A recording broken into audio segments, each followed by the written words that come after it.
Assalamualaikum warahmatullahi wabarakatuh. Selamat pagi dan salam sejahtera untuk kita semua. Tabi pun. Bismillahirrahmanirrahim.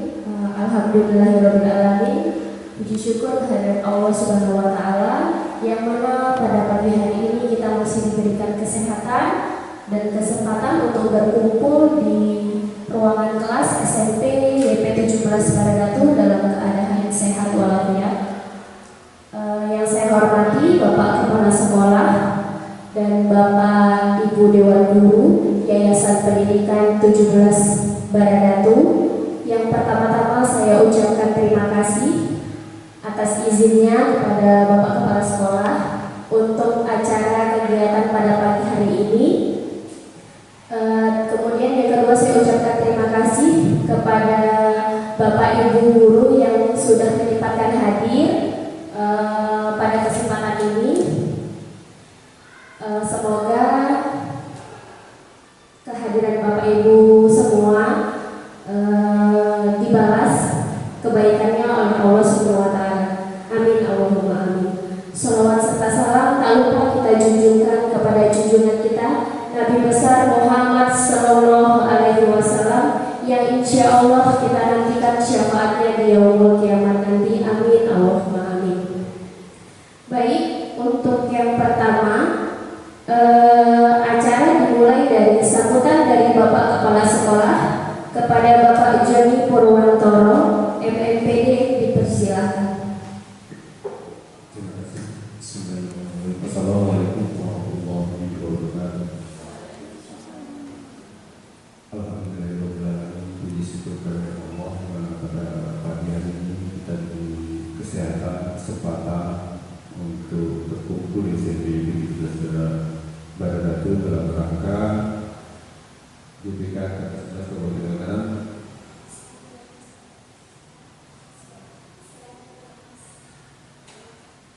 Destinasi Kebebasan Budaya Positif di Sekolah oleh SPD. Salam dan salam kita sanjungan dari Muhammad Sallallahu Alaihi Wasallam yang insya Allah kita diberikan syafaatnya di yaumil akhir nanti. Amin ya rabbal alamin.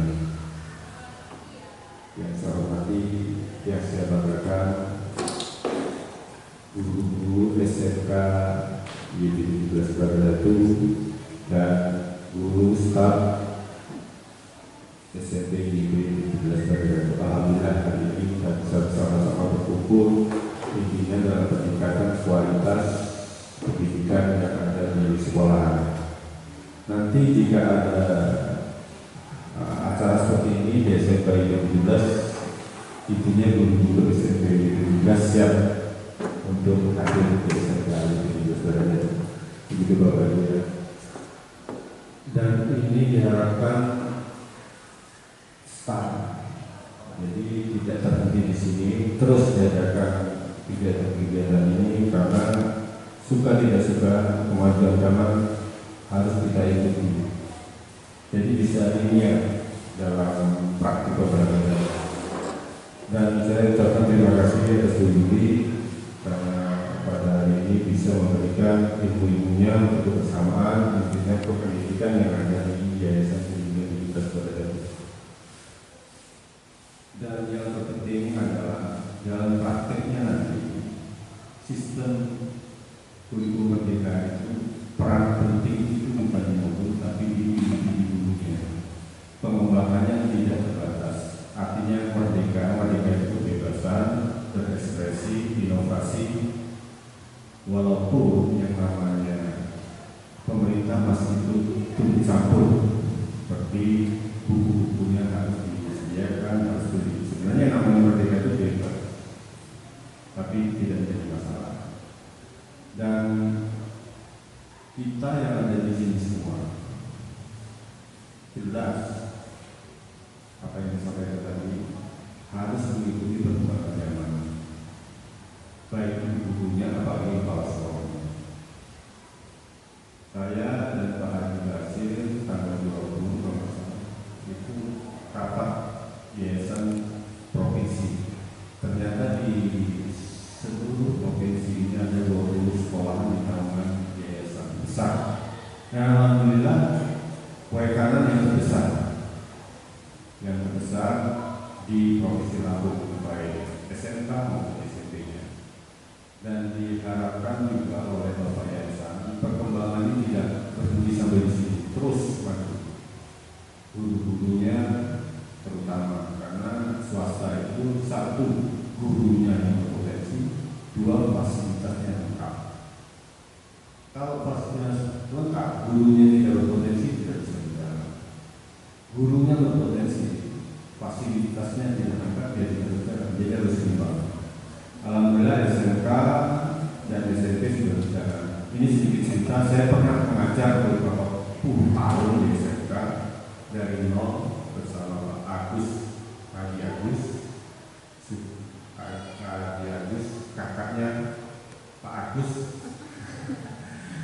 Ya, di situ kita dari nol ya. Otomatis belum ada apa-apanya, semuanya belum apa-apanya. Kebetulan saya dulu peran di situ siswanya tidak bisa berprestasi.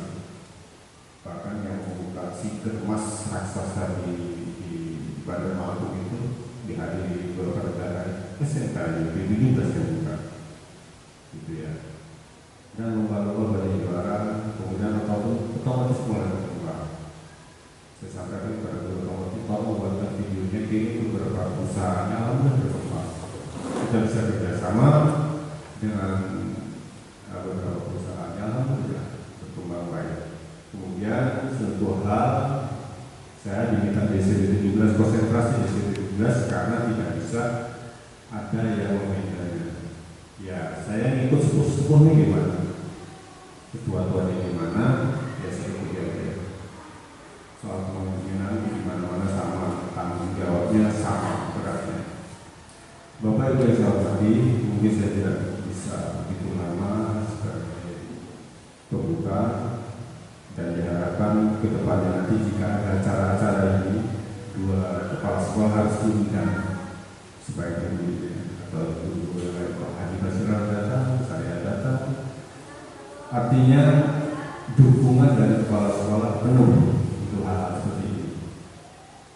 Ya. Dan ini suatu momen yang bersejarah menurut saya karena hal-hal kayak ini itu jarang dilakukan. Kalau saya juga beberapa bulan lalu kita mengundang guru yang masuk kategori guru profesional, guru penggerak dengan sini, salah satunya Pak Hendra. Beliau juga bapak di sini, dan nanti tidak menutup kemungkinan kita bisa mengundang beberapa guru negeri, bukan hanya silsilah acara di sini. Nanti soal kita akan fasilitasi, intinya jangan sampai kita tertinggal dengan yang negeri. Ya, kalau SMK sudah legit, saya yakin sudah legit fasilitasnya, profesionalismenya, karena di SMK itu banding 1:100 dengan SMP. Tetap SMP, kalau SMK beberapa jadi lebih mudah untuk maju, tapi sama-sama berat. Bapak Ibu saya hormati, mudah-mudahan acara ini nanti bisa berjalan baik, ilmunya diambil yang baik, yang dulu ditinggalkan untuk menjalankan yayasan yang ada yang keluar, dan semuanya kalau kita lihat baik, insya Allah akan baik dengan baik juga. Baik itu materi pembelajarannya, prakteknya insya Allah berjalan. Intinya jangan sampai kita malas, kuncinya jadi guru jangan malas, rajin mengikuti perkembangan, rajin prakteknya, walaupun orang lain mengatakan ini itu cuek aja, kita lihat dengan baik. Mungkin itu saja Bapak Ibu guru, mudah-mudahan acara ini berjalan dengan baik. Saya akhiri. Wassalamualaikum warahmatullahi wabarakatuh. Dengan ini acara saya buka. Terima kasih. Diseminasi atau pengeluasan budaya positif di sekolah yang akan disampaikan oleh saya sendiri. Boleh saya berdiri ya Pak ya? Oke.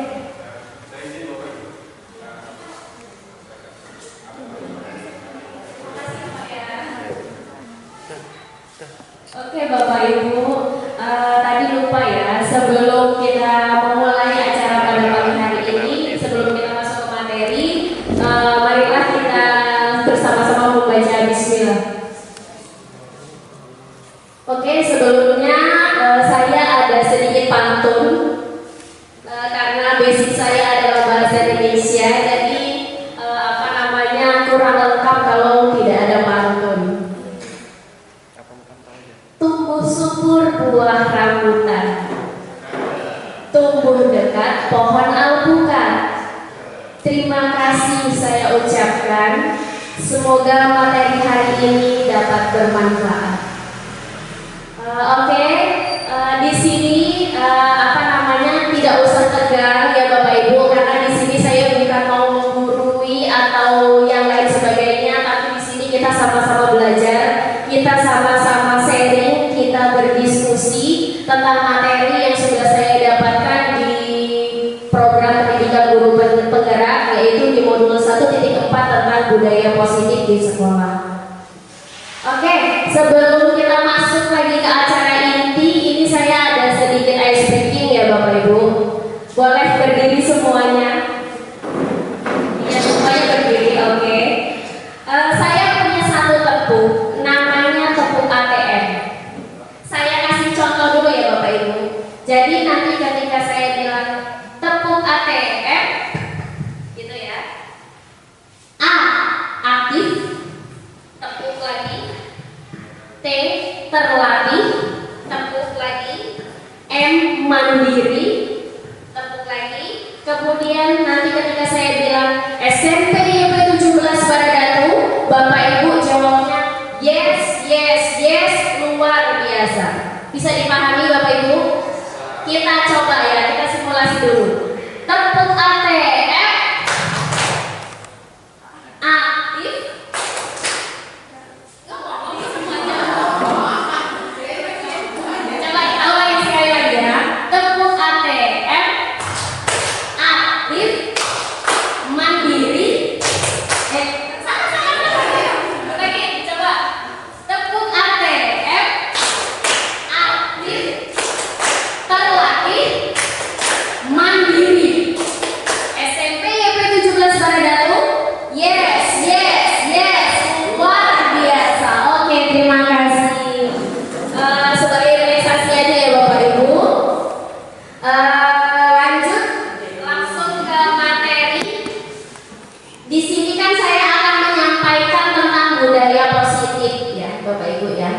Sebelumnya apakah Bapak Ibu sudah pernah mendengar apa sih budaya positif itu? Ya, Bu Mary boleh. Bismillahirrahmanirrahim. Budaya positif itu ini menurut pemahaman saya Bu, kebiasaan baik yang sering kita lakukan di sekolah yang nanti bakal ditiru oleh anak-anak di sekolah kita. Mungkin itu pendapat dari saya. Wassalamualaikum warahmatullahi wabarakatuh. Waalaikumsalam. Oke, baik sekali ya Bu Mary. Ada yang punya pendapat lain tentang budaya positif? Tidak ada? Baiklah, betul sekali ya. Apa yang dikatakan oleh Bu Mary betul. Ke slide selanjutnya Mas. Budaya positif itu adalah keyakinan, kebiasaan, dan nilai-nilai yang berpihak pada murid, yang tentunya nilai-nilai itu baik ya Bapak Ibu. Nilai-nilai, kebiasaan, keyakinan yang terdapat dari diri murid, siswa yang baik, agar murid dapat berkembang menjadi pribadi yang kritis, penuh hormat dan bertanggung jawab. Itu adalah pengertian dari budaya positif. Harapannya dengan kita menerapkan budaya positif di sekolah, siswa, baik siswa ataupun guru itu dapat memiliki motivasi yang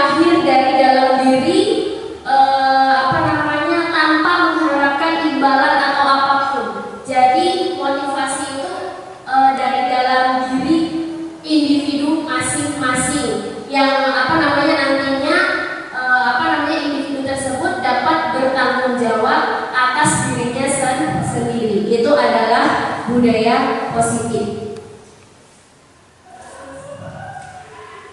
Kemudian budaya positif di sekolah itu penting karena sekolah itu adalah institusi pendidikan yang menjadi wadah untuk mengembangkan peserta didik, akademik, bakat, minat, perilaku, dan budi pekerti untuk membangun budaya positif. Maka lingkungan sekolah sangat penting untuk dilakukan untuk membangun motivasi intrinsik dan karakter peserta didik. Seperti yang saya sampaikan tadi, bahwa budaya positif itu sangat penting untuk siswa peserta didik kita untuk menumbuhkan motivasi intrinsik yang ada. Silakan Pak Agus, monggo. Yang ada di dalam diri dalam diri murid itu sendiri. Itu adalah fungsi dari budaya positif di sekolah.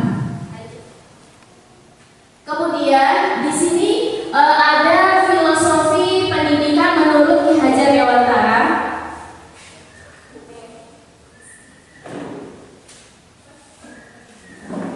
Filosofi pendidikan menurut Ki Hajar Dewantara yang menjelaskan pendidikan itu hanya dapat menuntut tumbuh atau hidupnya kekuatan kodrat yang ada pada anak agar dapat memperbaiki lakunya, hidup dan tumbuhnya kekuatan kodrat anak. Itu filosofi pendidikan menurut Ki Hajar Dewantara, di mana Ki Hajar Dewantara ini menjelaskan pendidikan itu hanya bersifat menuntun. Kita hanya bisa menuntun tumbuh kembangnya anak, menyesuaikan dengan karakter dan potensi yang dimiliki anak sesuai dengan kodrat alam dan kodrat zaman. Seperti yang kita ketahui sebelumnya, sebelum saya ikut program Guru Gerak, itu saya menerapkan pembelajaran itu secara teacher center, yang guru hanya berpusat pada murid, padahal aslinya itu salah. Karena kalau kita hanya menerapkan teacher center atau pembelajaran itu berpusat pada guru, guru itu hanya dalam proses pembelajaran hanya proses mentransfer ilmu saja kepada murid. Nah, di sini menurut filosofi Ki Hajar Dewantara, pendidikan itu sifatnya menuntun. Bagaimana kita menuntun karakter, potensi yang dimiliki murid sesuai dengan kodrat alam dan zaman. Seperti itu. Jadi Ki Hajar Dewantara ini juga mengibaratkan tenaga pendidik itu seperti seorang petani atau pekebun yang merawat tanaman-tanamannya untuk menjadi tanaman yang menghasilkan sampai masa panen. Jadi kita diibaratkan sebagai petani atau pekebun, dan tumbuhan atau tanaman-tanaman yang kita rawat itu adalah murid kita. Jadi kesuksesan peserta didik itu dimulai dari gurunya. Jadi kita bisa memberikan pupuk yang bagus menyesuaikan tanamannya. Kita tidak bisa merubah tanaman jagung menjadi tanaman singkong misalnya. Kalau kita menanam jagung, ya nanti akan menghasilkan jagung. Begitu juga pada saat kita mendidik anak-anak kita di sekolah. Kita menyesuaikan dengan karakter dan kemampuan siswa masing-masing. Makanya kalau di kurikulum Merdeka itu ada pembelajaran yang namanya pembelajaran diferensiasi, pembelajaran yang menyesuaikan dengan kebutuhan murid. Gitu. Bisa dipahami ya Bapak Ibu ya? Oke, lanjut. Nah, ini yang sudah saya jelaskan tadi, bahwa pendidikan itu berarti menuntun murid menyesuaikan dengan kodrat alam dan kodrat zamannya agar dia mampu mencapai keselamatan dan kebahagiaan yang setinggi-tingginya, baik sebagai manusia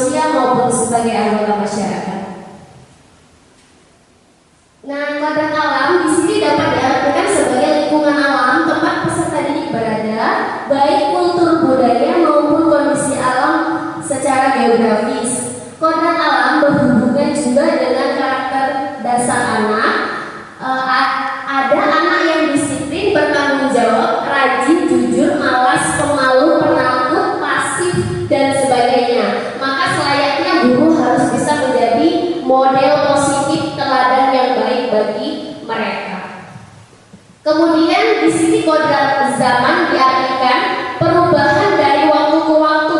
Guru membekali keterampilan kepada siswa sesuai zamannya agar mereka bisa hidup, berkarya, dan menyesuaikan diri. Kemudian untuk menerapkan budaya positif ini kita perlu menerapkan disiplin ya Bapak Ibu. Disiplin itu apa sih Bapak Ibu? Ada yang punya pendapat disiplin itu apa?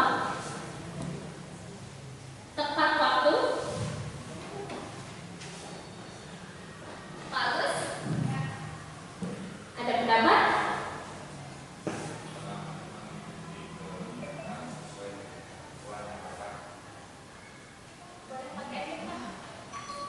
Mengikuti kegiatan atau melaksanakan kegiatan itu sesuai dengan ketentuan yang berlaku.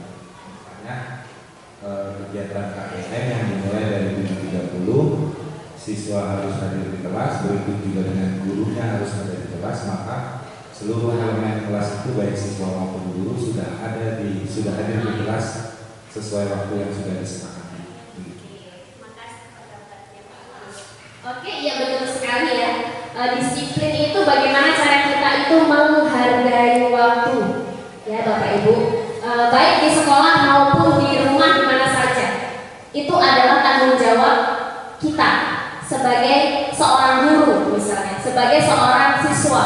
Yang dikatakan Pak Agus tadi betul, jika kita menjadi seorang guru masuknya jam 7.30 ya kita harus masuk jam 7.30. Proses KBM itu dilakukan di pukul 7.30. Ada guru dan siswanya juga harus lengkap. Itu adalah disiplin. Nah di sini disiplin berasal dari bahasa Latin disiplina yang artinya belajar.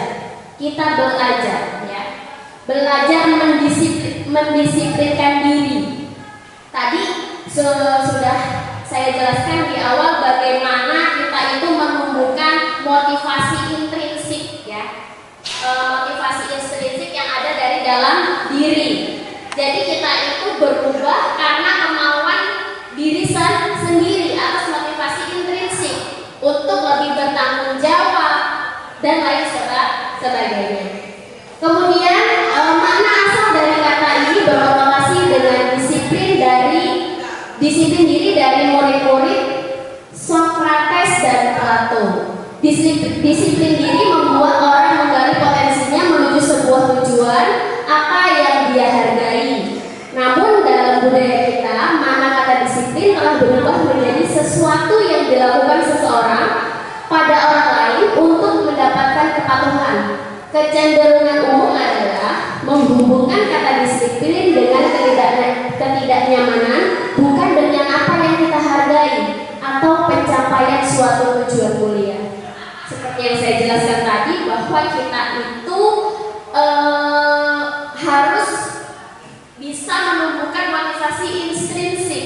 Kita jangan berubah karena mengharapkan suatu imbalan. Kalau kita berubah dengan mengharapkan suatu imbalan, itu namanya motivasi ekstrinsik, bukan dari dalam diri. Ada pengaruh dari luar. Oh, saya harus datang tepat waktu karena saya ingin dipuji sama kepala sekolah, atau saya ingin mendapat reward dari guru. Bukan seperti itu. Jadi disiplin lahir dari dalam diri, dari motivasi intrinsik, di mana kita bisa lebih bertanggung jawab dengan diri sendiri. Nah kemudian untuk menciptakan budaya positif ini ada nilai-nilai kebajikan atau nilai-nilai universal. Seperti yang sudah kita ketahui, di tahun 2023 kalau di SMK ya Bu ya. Kalau di SMP alhamdulillah di sini baru tahun ini menerapkan kurikulum merdeka.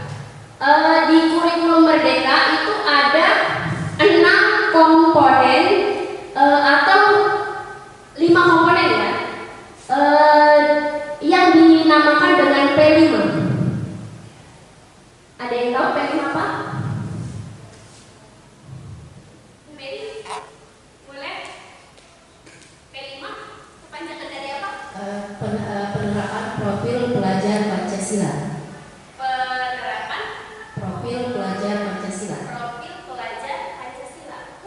kurang satu. Apa ya? Penguatan. Penguatan. Proyek penguatan profil pelajar Pancasila yang di dalamnya itu ada 6 komponen Ya Bapak Ibu. komponennya yang pertama ada apa Pak Agus? Komponen kelima yang pertama iya betul sekali, kebinekaan global. Tapi itu yang kedua, ada lagunya ya Bapak Ibu ya. Yang pertama itu bertakwa, beriman dan bertakwa kepada Tuhan yang Maha Esa. Yang kedua berkebinekaan global. Yang ketiga mandiri. Yang keempat kreatif. Yang kelima bergotong royong. Yang keenam bernalar kritis. Itu adalah 6 komponen yang terdapat di P5. Project penguatan profil pelajar Pancasila. Nah, 6 komponen tadi adalah nilai-nilai universal yang ada di kurikulum Merdeka. Kalau di sini pengertian dari nilai-nilai kebajikan adalah sifat-sifat positif manusia yang merupakan tujuan mulia yang ingin dicapai setiap individu. Nilai-nilai tersebut bersifat universal dan lintas bahasa, suku, bangsa, agama maupun latar belakang. Setiap perilaku atau perbuatan memiliki suatu tujuan. Ini menurut Dr. William Glasser pada teori kontrol tahun 1984. Dengan menaikkan nilai-nilai kebajikan yang diyakini seseorang, maka motivasi intrinsiknya akan terbangun sehingga menggerakkan motivasi dari dalam untuk mencapai tujuan mulia yang diinginkan. Ini menurut Diane Gozen tahun 1998. Nah, nilai-nilai kebajikan yang ingin dicapai oleh setiap anak Indonesia ini kita kenal dengan profil pelajar Pancasila seperti yang sudah saya jelaskan tadi ya Bapak Ibu. Oke, lanjut Mas. Nah, ini adalah 6 komponen yang ada di profil pelajar Pancasila. Kalau kemarin saya di kelas 7 sudah saya ada lagunya ya Bapak Ibu, itu bagus sekali, bisa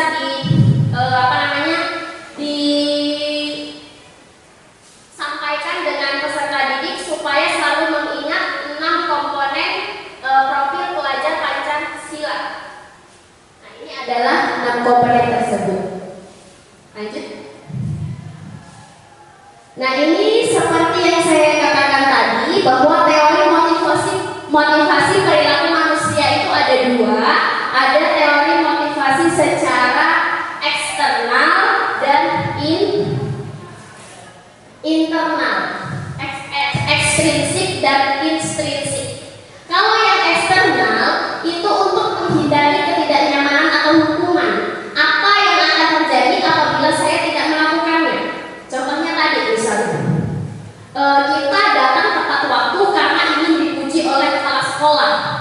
Itu salah satunya. Itu bukan motivasi secara intrinsik, tapi secara eksternal, ya. Beda dengan motivasi internal. Kalau motivasi internal itu untuk menghargai diri sendiri, di mana kita itu melakukan sesuatu bukan untuk mendapatkan imbalan atau menghindari hukuman, tapi motivasi itu tumbuh dari dalam diri untuk diri kita lebih bertanggung jawab. Kemudian ada 5 kebutuhan dasar manusia. 5 kebutuhan dasar manusia. Yang pertama itu adalah kasih sayang dan rasa diterima. Jelas sebagai manusia kita butuh kasih sayang dan rasa diterima oleh siapapun. Kemudian yang kedua penguasaan. Yang ketiga kesenangan. Yang keempat kebebasan dan yang kelima adalah kebutuhan untuk bertahan hidup. Setiap orang berhak punya hak untuk bertahan hidup. Nah, di sini sebagai contoh di kekuasaan itu perilaku siswa memukul teman yang menghinanya. Kebutuhan yang mungkin berusaha dipenuhi adalah kekuasaan. Kemudian pertanyaan pada siswa, apakah ada cara untuk memenuhi kebutuhan kekuasaan selain atau tanpa melakukan kekerasan? Nah itu. Jadi bagaimana kita menyelesaikan masalah tersebut tidak dengan kekerasan seperti itu ya Bapak Ibu. Terus contoh yang kedua, perilaku siswa menyebarkan gosip tentang teman sekelas. Bullying ya ini ya. Kebutuhan yang mungkin berusaha dipenuhi adalah cinta dan kasih sayang. Bisa jadi anak tersebut ini kurang perhatian dari orang tua. Makanya anak tersebut berperilaku seperti itu. Kemudian yang ketiga, pertanyaan pada siswa, apakah ada cara untuk memenuhi kebutuhan cinta dan kasih sayang tanpa merusak reputasi orang lain? Nah ini adalah tugas seorang guru, terutama wali kelasnya atau guru BK-nya, ya, memberikan motivasi intrinsik yang bisa menumbuhkan motivasi diri peserta didik itu sendiri. Lanjut. Kemudian langkah-langkah dan strategi dalam mewujudkan budaya positif di sekolah. Ini yang pertama, kita bisa membuat kesepakatan kelas atau keyakinan kelas. Kesepakatan kelas itu merupakan aturan-aturan untuk membantu guru dan murid bekerja sama, membentuk kegiatan belajar mengajar yang efektif. Jadi kalau kita ketahui sebelumnya itu kesepakatan kelas ini mirip seperti aturan ya Bapak Ibu ya, aturan tata tertib. Tapi kalau aturan itu kita menggunakan kalimat yang negatif. Misalnya dilarang membuang sampah, itu kan kalimat negatif ya. Kalau kesepakatan kelas ini kita lebih membuat kalimat itu ke kalimat yang positif atau pernyataan, kalimat pernyataan.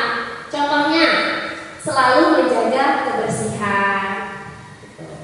Jadi kesepakatan kelas ini, keyakinan kelas ini kita buat bersama dengan siswa kita di kelas. Jadi kita berdiskusi antara guru dengan peserta didik, kita membuat sebuah keyakinan yang kita sepakati bersama. Dan di situ kita bisa bertanya dengan siswa mengungkapkan pendapatnya melalui menulis di sebuah kertas dan nanti dikumpulkan. Tapi dengan sudah kita memberikan pemahaman tadi ya Bapak Ibu, tidak boleh menggunakan kalimat negatif. Misalnya tidak boleh menggunakan HP saat KBM. Nah itu kan kata tidak itu adalah kalimat negatif. Kalau kalimat pernyataannya gimana? Gimana Pak? Boleh. Simpan HP saat proses kegiatan belajar. Atau silent atau matikan HP saat kegiatan belajar. Misalnya begitu. Jadi tidak ada kata kalimat negatif. Kita menggunakan kalimat positif atau sebuah pernyataan yang sudah kita sepakati bersama peserta didik di kelas kita masing-masing. Kemudian kesepakatan kelas terdapat harapan guru terhadap murid dan harapan murid terhadap guru. Kesepakatan yang disusun harus mudah dipahami dan langsung diterapkan, dapat diperbaiki dan dikembangkan secara berkala. Jadi kalau kita membuat kesepakatan itu ada konsekuensinya. Kalau aturan itu biasanya ada hukuman ya Bapak Ibu. Tapi kalau kesepakatan ini ada konsekuensinya. Misalnya ada kita membuat kesepakatan satu selalu menjaga kebersihan. Ada siswa yang membuang sampah sembarangan, kita tegur. Nah,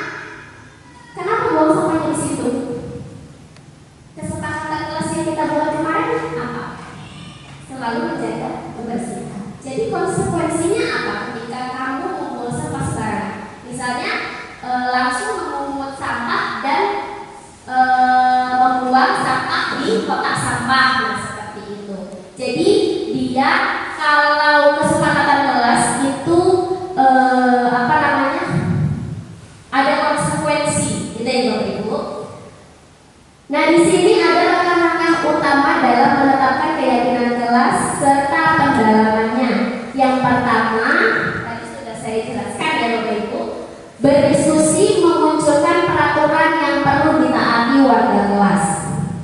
Kemudian yang kedua, mengubah peraturan menjadi kalimat yang lebih positif. Jadi dia menggunakan kalimat positif bukan negatif. Kemudian menyarikan peraturan menjadi nilai-nilai kebajikan atau keyakinan kelas. Kemudian yang keempat, berdiskusi mengenai gambaran perilaku yang mencerminkan keyakinan kelas. Kemudian yang kelima, berdiskusi mengenai peran seluruh warga kelas. Dan yang keenam, meninjau ulang keyakinan kelas dari waktu ke waktu. Itu adalah langkah dalam menetapkan keyakinan kelas. Mudah-mudahan dari setelah mengikuti kegiatan ini, nanti Bapak Ibu bisa menerapkan di kelasnya masing-masing saat proses kegiatan belajar. Nah, ini adalah contoh kesepakatan kelas. Kita lihat di contoh yang pertama, itu ada kesepakatan kelas 7B. Yang pertama, masuk kelas tepat waktu. Jadi kita harus disiplin waktu ya. Kemudian selalu menjaga ketertiban pembelajaran atau membuat suasana kelas yang nyaman. Tidak boleh ribut misalnya, ya kan? Menggunakan kalimat yang seperti itu. Menjaga kelas yang bersih dan rapi dan tertib. Selalu menjaga kebersihan. Sampai dengan teman yang peduli sesama dan guru yang perhatian, saling menghormati satu sama lain antara guru dengan siswa. Nah, ini adalah contoh kesepakatan kelas.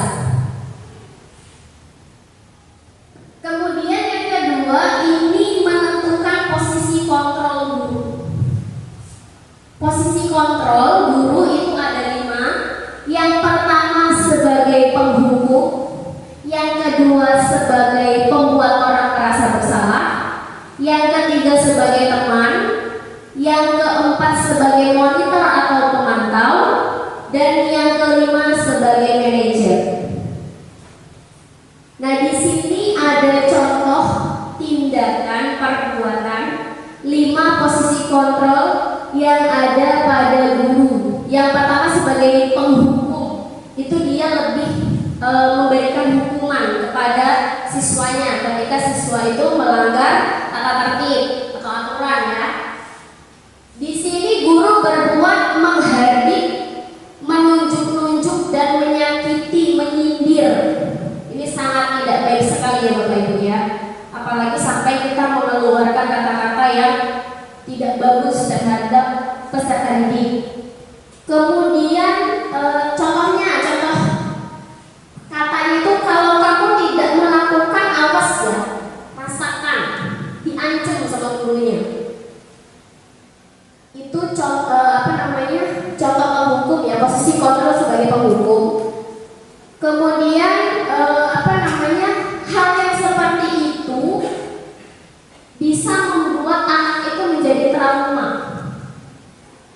Kalau kita menentukan posisi guru itu sebagai penghukum. Kemudian yang kedua, membuat orang merasa bersalah. Ini kita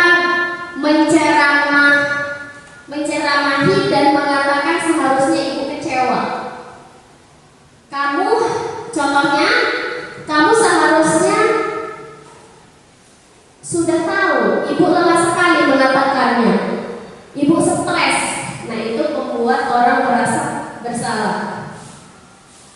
Kemudian yang ketiga sebagai teman, membuat alasan-alasan untuk muridnya. Jadi kita itu memperlakukan murid seperti teman kita sendiri, menggunakan bahasa yang santai. Contohnya, ayolah lakukan demi ibu. Masa kamu tidak mau? Ingat tidak ibu pernah bantu kamu bla bla bla. Jadi kalau posisi kontrol sebagai teman ini, guru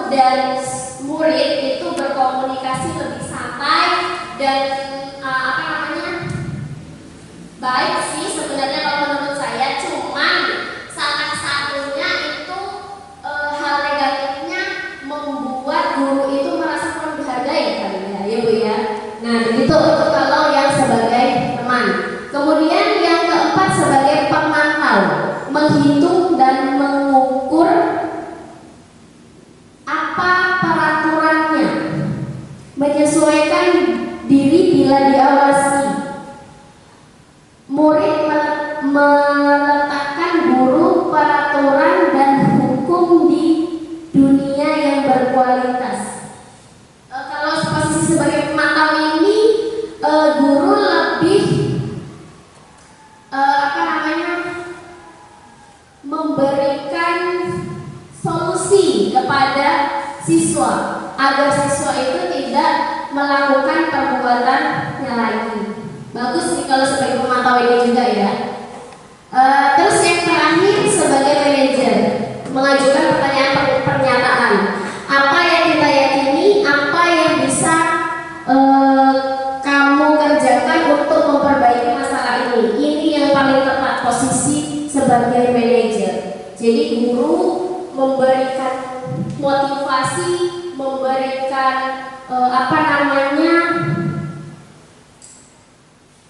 masukan-masukan supaya murid tidak mengulangi kesalahan lagi. Tapi tanpa memberikan solusi, hanya memberikan motivasi dan murid mencari jalan keluar sendiri yang menumbuhkan motivasi intrinsik itu tadi. Ya, jadi dari kelima posisi kontrol guru ini yang paling tepat kita terapkan di sekolah itu adalah sebagai manajer. Ya. Nah, ini penjelasannya. Seorang penghukum bisa menggunakan hukuman fisik atau verbal. Patuhi aturan saya atau awas. Itu. Kemudian yang kedua, membuat merasa bersalah. Pada posisi ini biasanya guru akan bersuara lebih lembut. Pembuat rasa bersalah akan menggunakan keheningan yang membuat orang lain merasa tidak nyaman, bersalah atau rendah diri.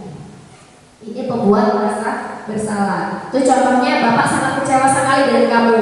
Kamu kasihan dengan bapak. Gimana coba kalau orang tua kamu tahu kamu berbuat salah begini? Nah, itu contoh membuat orang merasa bersalah. Terus yang ketiga, sebagai teman, guru pada posisi ini tidak akan menyakiti murid, namun melalui pendekatan persuasi. Contohnya, nak, ayolah, bagaimana sih kamu kemarin sudah janji sama bapak? Gitu. Terus yang keempat, pemantau. Pemantau berarti mengawasi ya. Nah, ini contohnya, tahukah kamu jam berapa kita mulai? Tahu pak, kita lebih mengingatkan, memantau. Kemudian kamu terlambat 15 menit, apakah sudah mengerti konsekuensinya? Tahu pak, saya harus tinggal di kelas pada jam istirahat dan mengerjakan tugas. Guru baik, saya tunggu. Ini sebagai pemantau. Yang kelima, ini posisi yang diharapkan ya untuk kita terapkan di sekolah adalah manajer. Apa yang kamu langgar? Jika kamu yakin ini salah, apakah kamu bersedia memperbaikinya? Apa rencana kamu untuk memperbaiki hal ini? Kita memberikan pertanyaan-pertanyaan yang bisa menumbuhkan motivasi intrinsik peserta didik. Ini sebagai manajer. Nah, sekarang di sini ada pertanyaan ya Bapak Ibu ya. Dari kelima posisi kontrol yang sudah saya jelaskan tadi, ini ada soal. Murid-murid di kelas 1 sangat ribut dan sulit untuk tenang mengikuti pelajaran. Bu Yeni menegur murid-muridnya dengan mengatakan, siapa yang dapat duduk tenang dan mendengarkan? Akan ibu kasih stiker. Ayo siapa yang mau mendapatkan stiker? Kira-kira dari kelima posisi kontrol guru yang saya jelaskan tadi, kasus yang ini termasuk posisi kontrol yang mana? Boleh Pak Ali? Manajer kah? Atau teman kah? Atau pemantau kah? Lihat kalimatnya. Siapa yang dapat duduk dengan tenang dan mendengarkan akan ibu kasih stiker? Hah? Pak Said? Teman. Alasannya kenapa? Dia memberikan imbalan ya.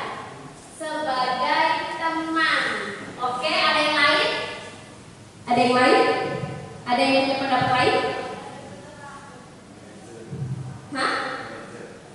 Manajer. Alasannya Pak Agus?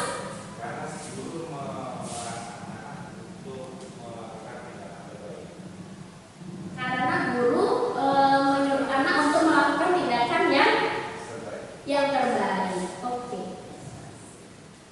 Ada yang lain? Ada yang lain? Murid-murid kelas 1 sangat ribut dan sulit untuk tenang mengikuti pelajaran. Bu Yeni menegur murid-muridnya dengan mengatakan, siapa yang dapat duduk tenang dan mendengarkan akan ibu kasih stiker. Ayo, siapa yang mau mendapatkan stiker? Bu Mary, ada pendapat?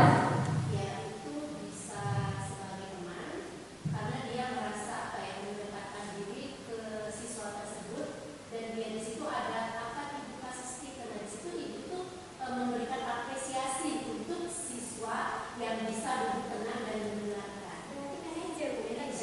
Iya, berarti dia manajer, bukan teman. Kalau teman itu lebih bahasanya lebih santai lagi, ya. Jadi jawaban pertanyaan pertama ini posisi guru sebagai manajer. Oke, lanjut. Ini pertanyaan terakhir. Kira-kira dari kasus ini termasuk posisi kontrol yang mana?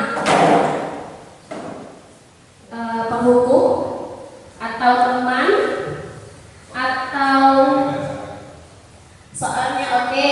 Didi tanpa sengaja menumpahkan botol air putihnya di meja dan membasahi kertas teman sebelahnya, Bona. Dan Pak Hadi berkata, konsekuensinya apa kalau kamu menumpahkan botol air begini? Sebaiknya kamu segera bersihkan dan ganti kertas Bona.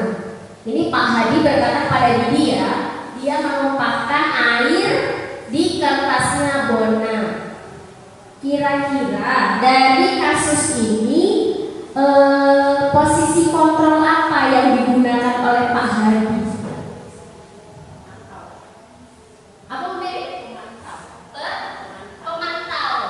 Ada yang lain selain pemantau?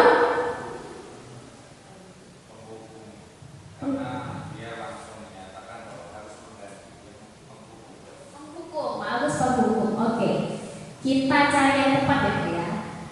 Jawaban Pak Agus boleh benar, tapi yang lebih tepatnya adalah jawaban Bu Mary. Karena di situ Pak Hadi mengatakan konsekuensinya apa?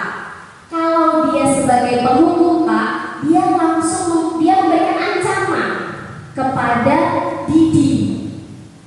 Jadi langsung kasih hukuman. Hukumannya apa? Misalnya langsung suruh memberikan buku baru kepada si Bona.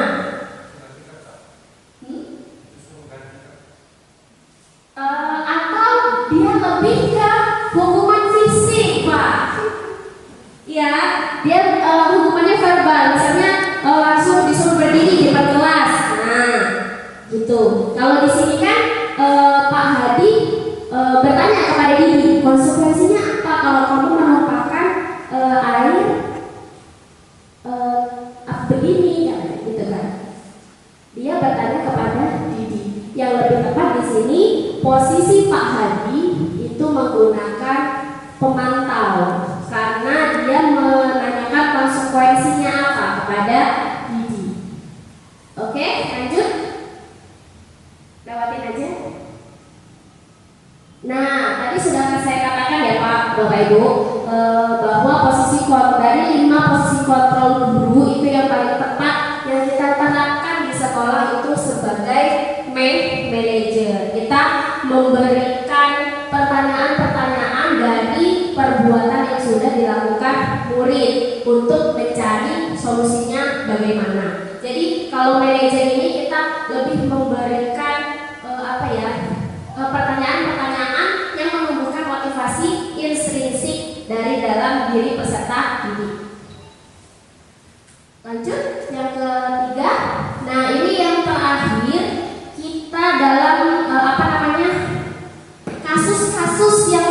terjadi di sekolah itu bisa kita selesaikan dengan menggunakan restitusi, segitiga restitusi. Apa sih itu segitiga restitusi? Yaitu proses menciptakan kondisi bagi murid untuk memperbaiki kesalahan mereka, sehingga mereka bisa kembali pada kelompok mereka dengan karakter yang lebih kuat. Maksudnya dengan karakter yang lebih baik gitu ya. Kemudian restitusi juga merupakan proses kolaboratif yang mengajarkan murid untuk mencari solusi untuk masalah mereka dan membantu murid berpikir tentang orang seperti apa yang mereka ingin menjadi tujuan mulia dan bagaimana mereka harus memperlakukan orang lain. Ini adalah penerapan segitiga restitusi yang bisa kita terapkan untuk menyelesaikan kasus-kasus yang ada di sekolah. Tapi dalam syaratnya satu ya di sini ya, yang tidak bisa diselesaikan menggunakan segitiga restitusi kalau kasus tersebut sudah berhubungan dengan fisik misalnya, atau membuat anak itu menjadi cedera, terlibat pertengkaran. Nah itu tidak bisa diselesaikan dengan segitiga restitusi. Di sini yang bisa diselesaikan dengan segitiga restitusi itu masalah-masalah yang kecil aja, ya. Nah di sini ciri-ciri restitusi itu yang pertama bukan untuk menebus kesalahan, namun untuk belajar dari kesalahan. Kemudian yang kedua memperbaiki hubungan. Yang ketiga tawaran bukan paksaan. Yang keempat restitusi menuntut untuk melihat ke dalam diri. Yang kelima restitusi mencari kebutuhan dasar yang mendasari tindakan. Yang keenam restitusi diri adalah cara yang paling baik. Kemudian yang ketujuh restitusi fokus pada karakter bukan tindakan. Yang kedelapan restitusi fokus pada solusi. Dan yang kesembilan restitusi mengembalikan murid yang berbuat salah pada kelompoknya. Nah ini adalah ciri-ciri restitusi. Nah terdapat 3 langkah dalam segitiga restitusi pada saat kita menyelesaikan sebuah kasus yang ada di sekolah. Ini yang pertama, kita menstabilkan identitas. Kemudian yang kedua, validasi tindakan yang salah. Dan yang ketiga, menanyakan keyakinan. Langkah yang pertama itu menstabilkan identitas. Pada bagian dasar segitiga ini adalah jika anak berbuat salah, maka ada kebutuhan dasar yang tidak terpenuhi. Bagian dasar segitiga restitusi memiliki tujuan untuk merubah orang yang gagal karena telah berbuat kesalahan menjadi orang yang sukses.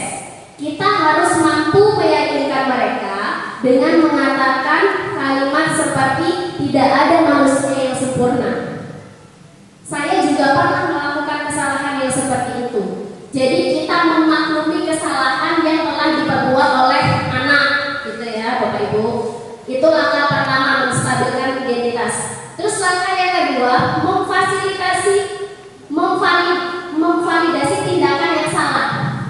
Kita harus memahami kebutuhan dasar yang mendasari tindakan anak berbuat kesalahan. Menurut teori kontrol, semua tindakan manusia, baik atau buruk, pasti memiliki maksud dan tujuan. Jadi kita menanyakan alasannya anak itu berbuat seperti itu apa, maksud dan tujuannya apa. Nah, itu validasi tindakan yang salah. Kemudian ketika kita menolak anak yang berbuat salah, dia akan tetap dalam masalah. Yang diperlukan adalah kita memahami alasan melakukan hal tersebut sehingga anak merasa dipahami. Sebagai contoh, misalnya ada anak yang sering terlambat masuk sekolah. Alasannya mereka ini begadang setiap malam main game online. Itu masalahnya. Kemudian di sini kita kita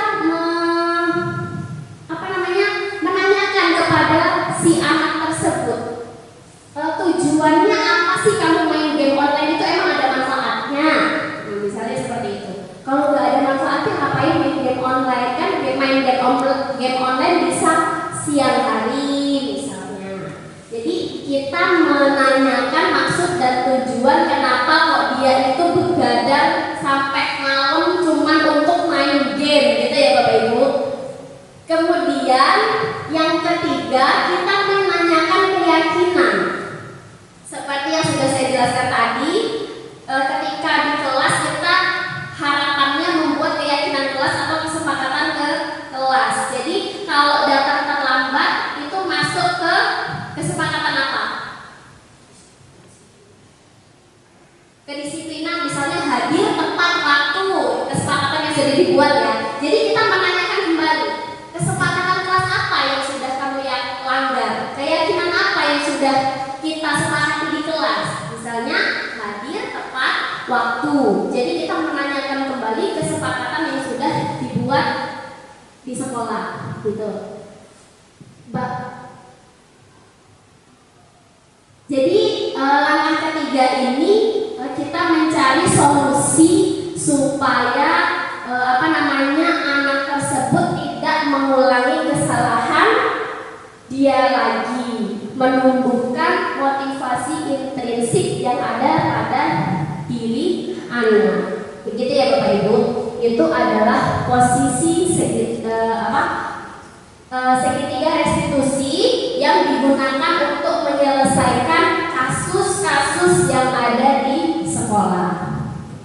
Baik, sampai sini ada pertanyaan kah, Bapak Ibu?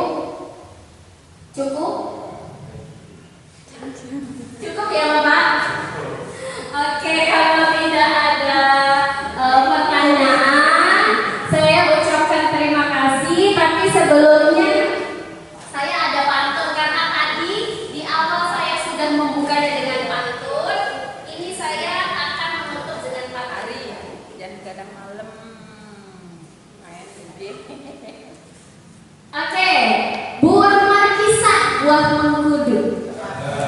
Kedua buah kaya manfaat. Jika ingin menjadi generasi yang maju, teruslah belajar sampai akhir hayat.